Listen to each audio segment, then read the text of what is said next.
that we see in these verses is to reflect in our own lives and see the various stages of life that we have gone through and how Allah subhanahu wa ta'ala has facilitated us to overcome obstacles and to achieve what we wanted to achieve, whether it be education, a job, a business, or a spouse. وَإِذْ نَجَّيْنَاكُمْ مِنْ آلِ فِرْعَوْنَ يَسُومُونَكُمْ سُوءَ الْعَذَابِ يُذَبِّحُونَ أَبْنَاءَكُمْ وَيَسْتَحْيُونَ نِسَاءَكُمْ وَفِي ذَلِكُمْ بَلَاءٌ مِّن رَّبِّكُمْ عَظِيمٌ وَإِذْ فَرَقْنَا بِكُمُ الْبَحْرَ فَأَنجَيْنَاكُمْ وَأَغْرَقْنَا آلَ فِرْعَوْنَ وَأَنتُمْ تَنظُرُونَ وَإِذْ وَاعَدْنَا مُوسَى 40 لَيْلَةً ثُمَّ اتَّخَذْتُمُ الْعِجْلَ مِن بَعْدِهِ وَأَنتُمْ ظَالِمُونَ ثُمَّ عَفَوْنَا عَنكُم مِّن بَعْدِ ذَلِكَ لَعَلَّكُمْ تَشْكُرُونَ.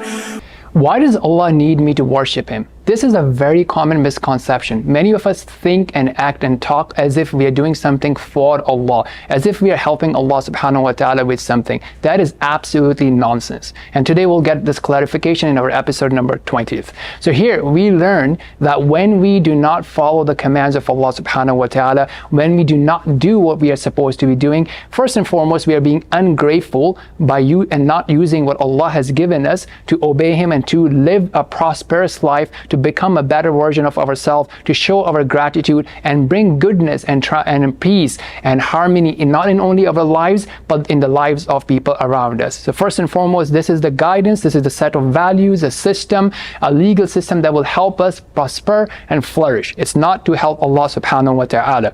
That's first. The second thing that we learn from these verses is to remember that Allah subhanahu wa ta'ala does not want to deprive us and does not want us to prevent ourselves from enjoying what Allah subhanahu wa ta'ala has given us. Rather, we take advantage of it, we benefit it, we enjoy it, and we thank Allah subhanahu wa ta'ala. But what is prohibited is to transgress, is to be excessive, and is to disobey and be ungrateful.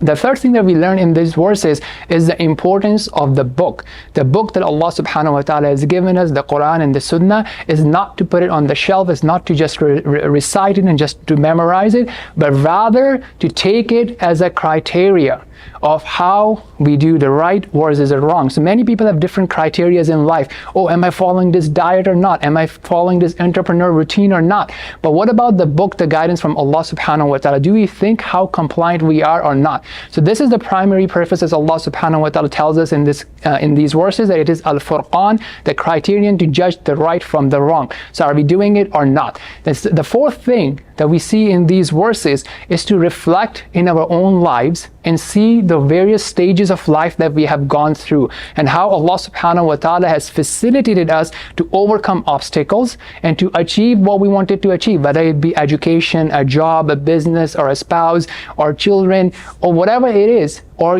overcoming a health issue. Allah subhanahu wa ta'ala helped us. We made dua, we struggled, but when this happened, we become complacent, we become lazy, we become desensitized, and we become ungrateful. So let's not let that happen, and to reflect and never ignore the favors of Allah subhanahu wa ta'ala. And lastly, we also learn the concept of tawbah. Yes, we can make mistake, but Allah subhanahu wa ta'ala is giving us this opportunity. If the life is still there, if we are not dead, what are we waiting for? Why are we not consistently repenting to Allah subhanahu wa ta'ala and bouncing back off from any sins or transgression that we commit, and then get back on track, repent truly, and get back on the right path? Until next time, Assalamu alaikum.